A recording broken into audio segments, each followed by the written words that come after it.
Hello and welcome to the Learning to Slay the Beast podcast, a resilience podcast where we talk about all the challenging things that we're working to overcome, like anxiety, health, and relationship issues. My name is Sarah. Hello and welcome to the podcast. I'm so happy to connect with you this week. We have a really fun episode. Today we're welcoming Abby Lewtas. She is an astrologer and a night sky guide. She works with those seeking to connect with their highest self. And today she's going to share with our audience the Astro Energies of 2024. And I'm so excited to hear what is in store for us. We have a great conversation where she gives us a little bit more of an understanding of astrology.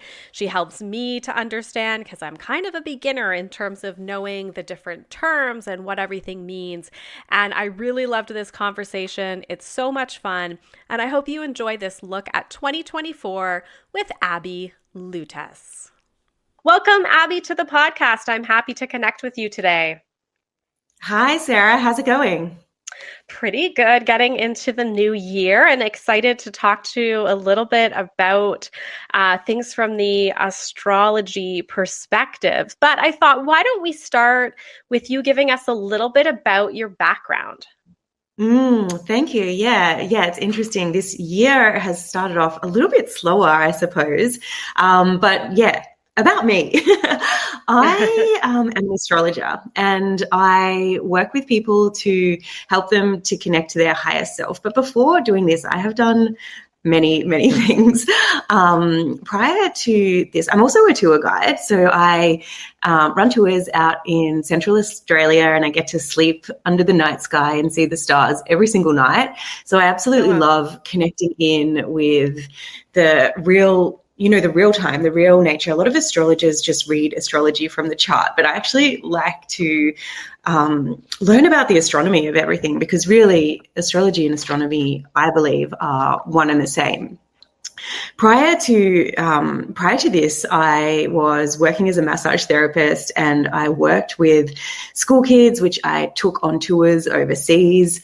I love snowboarding, so I was living up in the mountains in Australia. Can you believe it? We still have a little bit of snow here sometimes. Oh, wow. Before that, I spent 3 years living in Canada, which was incredible. I used to be an elite level athlete and I had done that for so much of my 20s and in my teens. And I had come to kind of the end of the road. And I guess I felt like I was at the end of the road. And, I started looking for things that I really wanted to do. And I never thought that I'd wanted to travel, but my cousin, she had traveled everywhere and she'd lived in so many different places. And she just kept saying to me, Abby, you would love traveling. So one day I just decided that I was going to head to South America. I booked a ticket, I quit my job, I packed up everything and I went off to travel through South America. I was having so much fun that I didn't want to come back to Australia. And so I decided to get a working holiday visa for Canada. And I had studied massage before leaving Australia. So I was really worried about getting a job after, having not had a job. Like I used to work in event management. And so I was always of the idea that if you don't have a job, you can't get a job. So packing up and leaving and traveling was really huge for me. But I did it anyway. And when I landed in Canada and I got my working visa, I found that there were so many opportunities and I had jobs coming at me left, right, and center. So I lived in Canada for 3 years and I traveled around the States quite a lot and I absolutely loved my time there. So that's a little bit of a short background about me. I got into astrology, or I have always been interested in astrology, I should say. I was interested when I was a kid and my mom would always bring me these books of astrology, and I loved reading about myself. I guess I'm a Leo, right? And Leo, one of the energies of Leo is they're very self-focused. And so it was no wonder that I loved reading all about Leo. I'm also a bit of a minimalist. So when I was having a bit of a turning point in my life in 2019, I realized that all the books that I had kept on my bookshelf were astrology books. And so I was like, there's something more to this, and started listening, tuning into podcasts, reading more books, taking courses, and sure enough, went back to that thing that I was so interested in as a child. And yeah, now I'm a practicing professional astrologer. Wow, that's so amazing. So whereabouts in Canada were you? Or were you like all over the place? No, I actually was in one spot. My cousin had recommended I go to a place called Fernie, which is in British Columbia, near the border of Montana. And I had a friend that was living in Fernie. And so I was like, this will be my first stop. And I got to Canada thinking, I'm just going to stay for the ski season. I love snowboarding, and let's do a winter. But when I was finishing up the winter, everyone was telling me, summer is so much better. You want to stay and do all the hiking and the biking, and it's just incredible. And so I decided to stay, and then that turned into 3 years in Canada. Oh, wow. Oh, that's amazing. Yeah, I'm in Ontario, Canada, so a little bit different than BC. But yeah, just quite interesting that you ended up in the same country. That's very cool. Yeah. I think Australians are very drawn to Canada because, I mean, a lot of us are very adventurous. And, one thing that Canada has that Australia doesn't have in the scale is the ski fields, right? And the snow is incredible in Canada. And so that is why you'll find so many Australians in the ski fields in Canada. Oh, interesting. Yeah. Well, and particularly BC for sure. They've got the best, I think, in Canada. So pretty amazing. That's cool. Yeah. So that's great. And I mean, it explains a little bit about kind of that interest that you've had in astrology. And it's so funny because when you said you're a Leo, I don't know, I just kind of thought you might be. So that's weird. I'm not sure why, but I know some people have varying degrees of knowledge about astrology. I'm a Capricorn, but beyond that, there are so many like things that people throw around, like something is rising or something's in retrograde, and all these things that kind of affect your sign or astrology. And I wondered if you could just do like a little astrology for dummies, like something that could kind of just quickly give people a little understanding of what you're talking about, I guess. Yeah, absolutely. I love this question because astrology in itself is quite simple if I explain it. It's a correlation between the planets in the sky and the movements of the planets, and that really mirrors the energy. So it's the correlation of the planets moving in the sky and what is happening here on Earth, all right? So the astrology is said, what is happening in the skies is said to mirror the energy of what is happening down here on Earth. Now, let's go a little bit further. If we're looking at people's astrology, we can look at the sky. The minute that we take our first breath, we take a snapshot of the sky. Where are the planets? What signs are the planets in? And how does this show up for you, essentially? So your birth chart or your natal chart is a snapshot of the sky the moment that you took your first breath. So you're a Capricorn. What this really means is that your sun or the sun was in Capricorn, in the sign of Capricorn when you were born. Now, you asked about the rising sign. Essentially, the rising sign, the rising or the ascendant point is not a planet, so to speak, in the sky. It is a significant point. It is the point that is on the eastern horizon the minute that you take your first breath. And this is said to be the energies that we rise with, what we are bringing into the world, the way that we show up, how other people see it. This is why the rising or the ascendant, I use those terms interchangeably because it's essentially the same thing. But this is why it's such a significant point. And then we have the moon in a sign, we have Mercury in a sign, Venus in a sign, every planet is in a sign. So that really, we can really look at what are the qualities of that sign and how does that merge with the planets. If we have a look at our natal chart, I like to describe it as a bit of a stage play kind of analogy. So if the planets are representing all the different personalities. If, for example, in our stage play, they would be all the different characters in the stage play. Then we have our signs. So the planets are the physical things, and they are in the locations or they're in the locations of the signs. So in our stage play analogy, the signs are like the costumes. So if we have a planet that is signifying, the qualities of the mother, that's the character, then the sign will flavor that in terms of the costume that it wears. So it might be bold, it might be shy, it might be outgoing. There's so many various characteristics that it can show up in.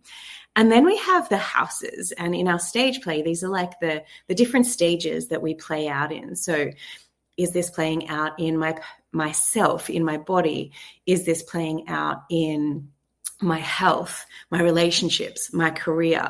Where is this energy significant in my life? So that's a bit of a rundown on natal astrology, if we're looking at our personal astrology. Now, when you talk about retrogrades and eclipses and all these types of things, that is looking at the current astrology that is going on. So, we often hear about Mercury retrograde, and this happens 3 times a year. And so this is the current astrology, what is happening right now. And this is how we can forecast with astrology, and we can read charts, and we can merge the energies of your personal chart with what is going on in the current time and get a bit of a forecast. How's that making sense for you? Yes. Okay. That makes sense. Okay. So yeah, there's a whole bunch to do with kind of when you specifically were born, but then there's like things that are going on even day to day that then it all kind of comes together. Okay. Absolutely. Yeah, you got it. All right. That does make sense. Okay. And so I guess also we hear a lot about kind of predictive, almost astrology in terms of like, when we're having a new year, like we've just entered 2024, and that, we can talk about what that year is going to look like. Is there anything kind of that you're coming up with in terms of 2024 that might be interesting to our guests? Yeah, absolutely. I would like to say one thing first is that astrology is a tool, and we need to be able to access our intuition first and foremost, because if we don't have an inner guide that is telling us something that is this right or is this wrong, then, we really, like, this is the foundation of what we need to start in our, personal growth and personal evolution. On top of that, we can add this beautiful tool of astrology. And, I am an astrologer, and I interpret things in certain ways. Other astrologers may interpret things in other ways. And so there is a variety of ways we can interpret things in. And so sometimes if I'm saying something, it might not land or it might not resonate with someone. And that's when we use our intuition. If I'm working with clients, I always say, if something's not resonating, tell me, and I'll look further in the chart, or I'll see if I can interpret this in a different way.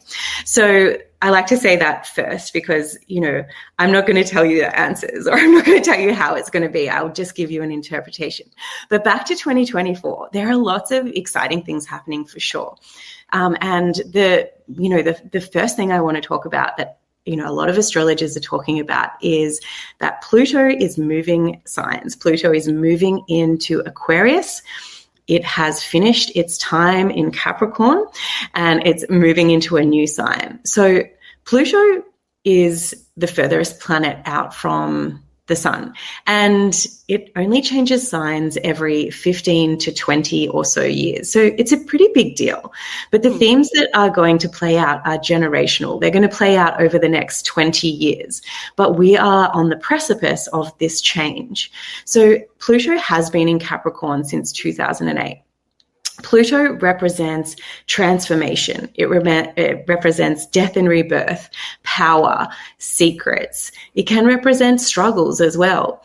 When it's in Capricorn, Capricorn represents structure. It represents discipline, traditions. It can be also associated with government. So when you look at those two energies together, you sort of can understand why there has been all this turmoil and changes in our underlying structures and foundations that we see throughout governments across the world, I suppose. Mm-hmm. And what is happening, Capricorn moves into I'm getting tongue-tied now.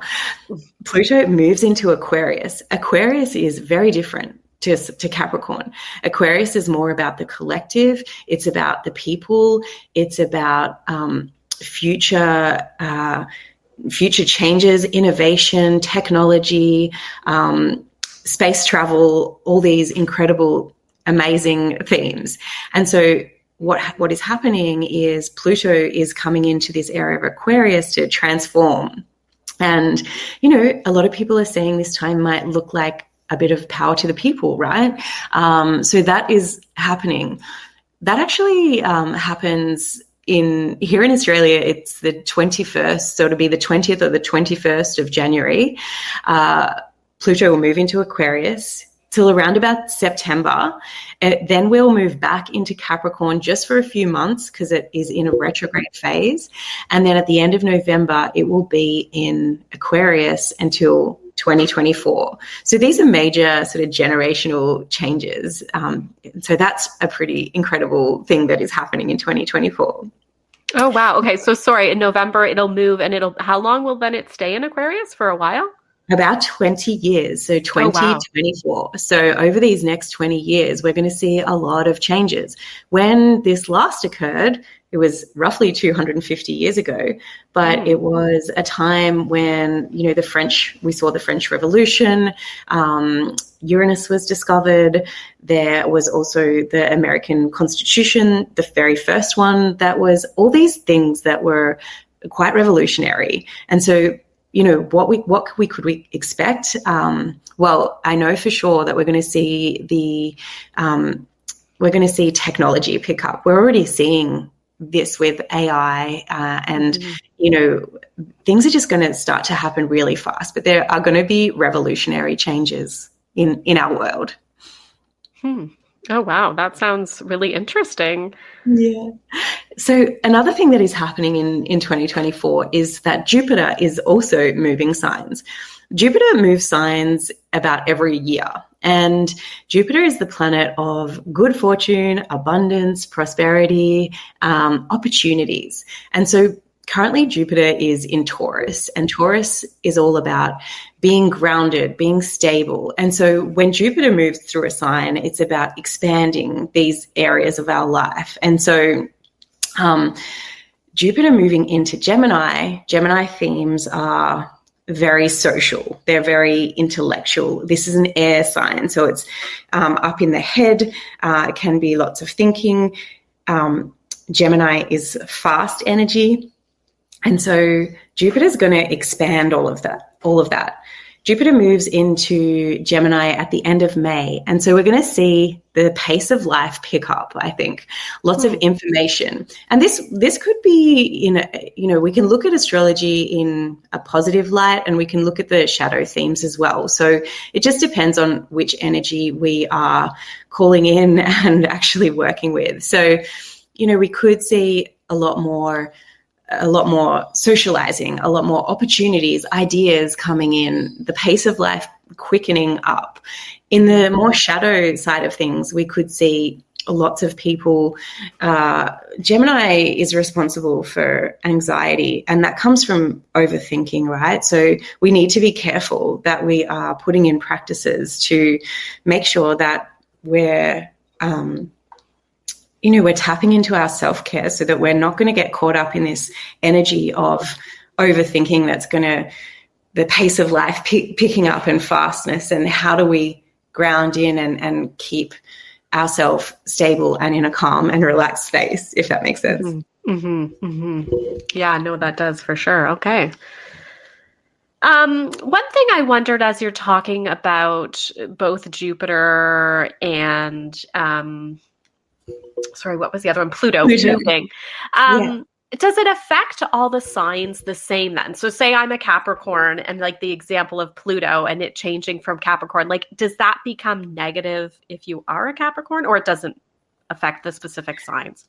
I mean, it definitely does. If you have planets in Capricorn, then what this means is that the sun, so Pluto has been very close to these planets essentially. So that has a big impact on your life. You know, as a Capricorn sun, there would have been a point where Pluto was coming over and sitting exactly in the same point where your sun was when you were born. And so this is big transformational energy. When we're looking at astrology in this way, we can really see a lot from the rising sign. So if you know what your rising sign is, which is determined from your time of birth, then we can sort of see how this is going to play out and where this is going to impact you in your life. So because we can say, you know, as an example, I'm a Capricorn rising. So Pluto has been transiting through my first house, which is all about myself, my identity, my body. And if I look back over the time that Pluto's been in Capricorn, and I look back to 2008 from when it first moved in, I am a completely different person. It has completely transformed me over this long-term time. And now it's going to be shifting into my second house. And this is the area of my life which is associated with my resources, the things that I value, and my financial position. So now Pluto is going to be working with all of these areas in my life. Even if I don't have planets in this part of my chart, I actually do. I have the moon in Aquarius, so it's going to Pluto is going to come in contact with my moon energy. But even if I didn't, I can see that Pluto is going to be working with all these themes of the second house for me in my astrology chart. Does that make sense for you? Mm-hmm. Yeah, no. Okay. So like there is an impact in it that, you know, so sort of generally we'll see these things, but like per person and their individual signs, it may look a little different, I guess. Absolutely. I think it comes back to, look, absolutely, if you are, you know, if you know your sun sign, and if you're an Aquarius sun sign, absolutely this transit with Pluto coming into Aquarius is going to have an impact. Same goes with Jupiter moving into Gemini. If you're a Gemini sun sign, it is going to have an impact. But, you know, even we have all astrology signs within us, and it just depends on where they're playing out in our life. And we can really look to our chart to see where that is happening. Okay.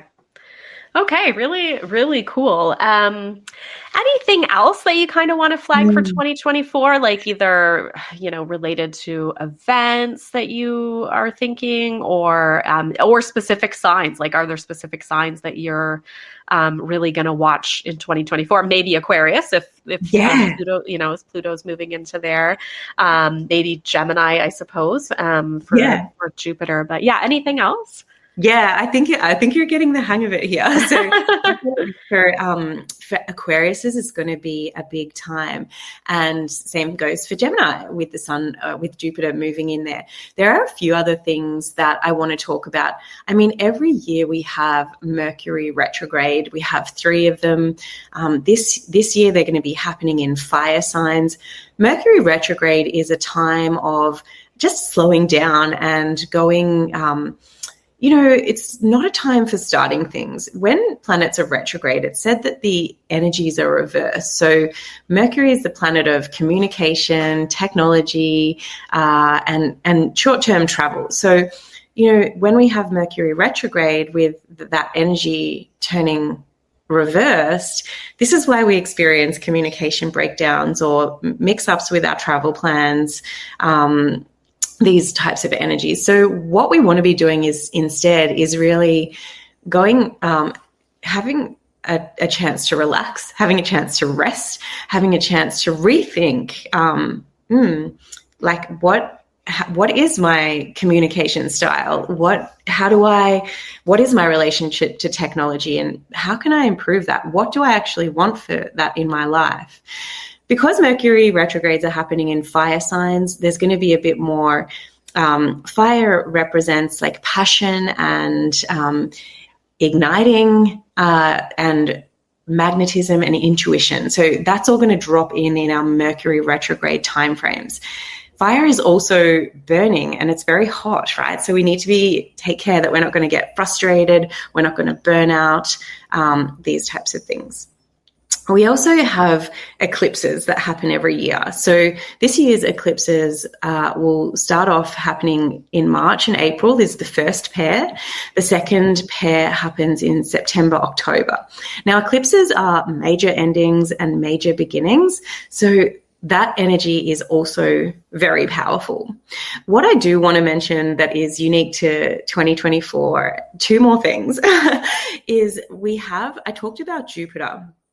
Jupiter is actually going to be making an alignment with Uranus. Now, Uranus is the planet that I like to call the disruptor. It shakes things up a bit. It's responsible for chaos. It's responsible for our individual expression, being a rebel, and changes. And so, I've already talked a little bit about Jupiter, which is the expander. It is the positive, good, fortunate planet. And so when planets come into alignment with one another, their energies merge. So when this alignment occurs it'll either be the 20th or the 21st of April, depending on your time zone, we're going to expect, pleasant surprises, maybe in a big scale way, that drop in. Uranus is changes that are unexpected, or maybe like having a revolution, like, or having, something that just popped into your brain that really is quite positive or fortunate, that is going to potentially even change your life, depending on how impactful and where this is playing out in your personal chart. So that's a really exciting thing that's happening with Jupiter and Uranus. And the last thing that I wanted to mention is Mars is actually going retrograde also. Now, every planet goes retrograde, and Mars just is the rarest. It only does its retrograde cycle every 2 years. Now, the thing about Mars retrograde is that Mars is the planet that wants to move forward. It wants to charge ahead. It wants to get things done, and it wants to take action on things. It's typically known as the god of war.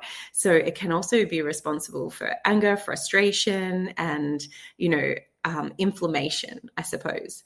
So this quality, if you think of Mars as a person, someone that, wants to go forward, if they're told that they have to stop and go backwards, or, they have to stop and rest, they don't really like that. Okay. So that's what's going to happen with Mars. And what happens when we have Mars retrograde, what I often see is this feeling of people tend to feel stuck. They could also experience burnout.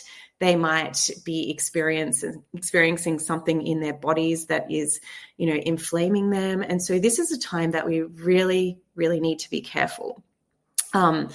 Mars is a planet that contains a lot of iron. And this is going a little bit further, but we can look at, how astrology plays out in our body. Now, I was actually studying this topic of astrology. It's called medical astrology. And I was studying this a couple of years ago when Mars was retrograde. And I was seeing that Mars has, related to the blood, related to iron, related to moving forward. And I was having all these troubles with my iron during this time, and ended up having to get an iron infusion. And it's funny that is such a common thing that happens in a Mars retrograde cycle. So reeling it back, we really need to be careful that we're not doing things going a million miles an hour, leading into burnout. This is going to happen toward the end of this year and into 2025. We want to make sure that if we are getting the signs and signals that we need to rest, that we're actually doing that. We're actually taking note, and everything happens in cycles, and that's how change occurs. And so we need to learn to rest so that we can refuel and then move forward at the right time. Okay, I think that's definitely good advice and a really wonderful heads up kind of on Yeah, how the absolutely. year may go. So that's really interesting, and I love that you even talked a little bit about the eclipse stuff because yeah, that was something else that it's like you know, you hear all this stuff but you don't really know what it means and how it all kind of comes together. Absolutely. And yeah, eclipses do happen every year. And so, depending on where they are happening, if they're happening around one of your natal placements or planets, then they can have a big impact on your life. Well, and equally too, an eclipse could be happening and it not really impacting you. It really depends on your chart and where things are playing out for you. And so, in terms of charts, like what is the best? Or is it something that people can start to look into themselves, like maybe get a book, or is it best to kind of work with somebody? I've just never went that far. I've always kind of read my little horoscope for just my, Capricorn, but not beyond that. Yeah, absolutely. You can look up your chart. There are many chart calculators online. You can look that up online, and it will give you descriptions of what your Venus signs mean. What you'll be able to for sure find out what your rising sign. You do need to know your birth time and the birth date and place, of course. And you can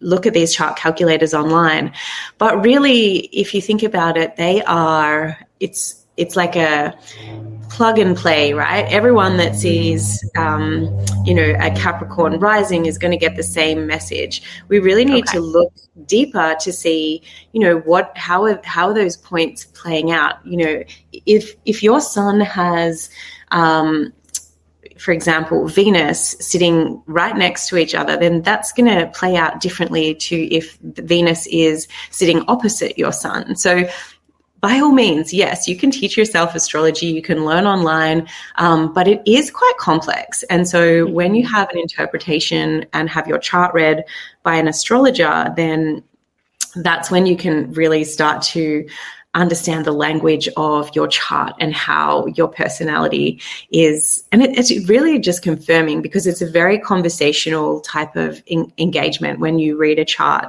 It's, I will look at people's charts that I have never met and then do a reading, and people are just surprised at how accurate it is. And I say to them, well, I'm actually just reading the language of astrology that I see in your chart. So it can be very mathematical in that regard.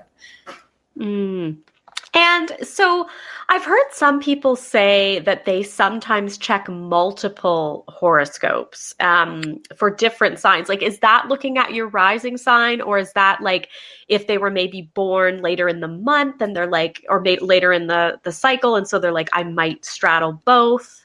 Is that recommended at all? Yeah, great question. So I always recommend that you read your horoscope for your rising sign as well as your sun sign. There is so many different types of astrology, and oftentimes horoscopes are written from the perspective of the rising sign. This is how we can see, where things are happening in your life. The rising sign sets up your chart, and it can really tell me like what is happening in the area of relationships for you, what is happening in your career. And so oftentimes horoscopes are written from this perspective. There's also another branch of astrology that says that if you don't know your rising sign, we can just put the sun in the first house in this rising area of your chart, and that can be very relative as well. And that's why both of them, the sun and the rising, can both relate. You can also read your star signs for the moon, but it may not be as accurate. It really just depends on the perspective that the horoscopes are written from. Okay. So, and that can change just based on whoever is putting that together, kind of thing? Yeah, but to be honest, like I would say most horoscopes are written from the point of the rising sign. And, for example, there's a way that you can write to a Leo, if that makes sense. So if I'm writing a Leo horoscope, I know that Leos just want to be seen. So I'm going to use language that is, that is what a Leo wants to hear, essentially. This is how we can communicate, and this is why our sun sign can also land quite strongly as well. Okay. Oh, interesting. All right. Wow. There's so much to learn. I feel like we're just kind of scratching the surface, but that's what I was kind of hoping to do, right? Just get a little bit more into this and hear about the upcoming year. Is there anything else in terms of advice, tips or tools that you kind of want to share with listeners?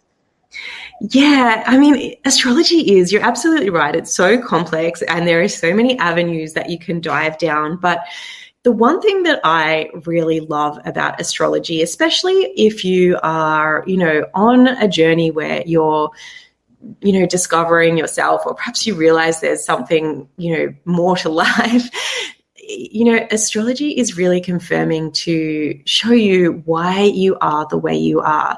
And then further to that, we can look for clues in our chart as to why am I like this? Or why do I always, just as an example, why am I always challenged in relationships when my friend just has it so easily?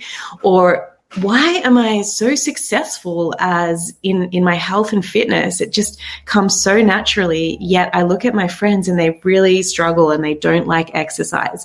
These are the types of things we can find in the chart. And then to take it one step further, we can say, well, I can see why I have been challenged in my area of relationships. What do I need to do? Because I can see this alignment. I can see that I need to have good boundaries. I need to have a good foundation, or perhaps I need to go out and be more social to bring that into my life. So we can really look to the chart for clues as to why we are the way we are. And it can really give confidence in ourselves and know that we have this unique blueprint that is teaching us and showing us everything that we can see about our life. It really is so incredible. Mm-hmm. Yeah, no, for sure. And I mean, it's kind of, sometimes they can make it generic, but I like when you get deeper into it, that then it gets more specific to you. So that's really neat. Yeah, absolutely. I mean, horoscopes are always, I don't think that you can put people into 12 categories, and that's what horoscopes try to do. But when you see your own chart and you have a personal reading, it really shows you that there are just so many different iterations that can play out in one personality. It's really fascinating. Wonderful. And do you do personal readings then, like online or in person? Yeah, absolutely. So I do readings. I have a few different types of readings that I offer. I do them live over video call, and I also do them in not a live space where I'll get the client's details and send them an audio recording. I also currently have some reports for 2024. So if you want to see how the energies are playing out for you in 2024, I can write up a little report for you. And yeah, that is how I use the astrology. Wonderful. No, that's really neat. So how can listeners find out more about you if they're interested in connecting? Is it best through social media or your website? Yeah, absolutely. You can find me on Instagram and TikTok and Facebook as well. I'm at Stars by Abby. I also have a website, which is abbylewtas.com, where you can go and find out all about my readings. I write horoscopes as well, so you can sign up to get your horoscopes sent out to you every month. And yeah, I'm doing a lot in this space at the moment. Perfect. Oh, that sounds so great. Okay. Well, thank you so much. I don't want to keep you anymore, but I really enjoyed this. This was such a fun thing to learn about. I think I like horoscopes because it's positive, right? Like it's usually like a really positive, inspiring space.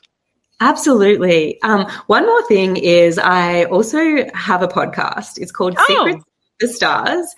And on there, I'm looking currently into the energies of 2024. So I take a deep dive.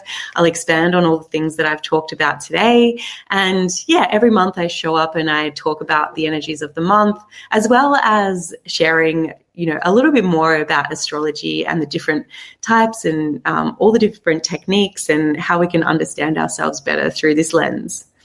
That's wonderful. Okay, I will check that out personally, but I'll also link it up in the show notes so that people can click and find the website and the podcast and everything else. That sounds great. Amazing. Thanks so much for having me, Sarah. It's been really fun chatting with you today. Yes, absolutely. Thank you so much.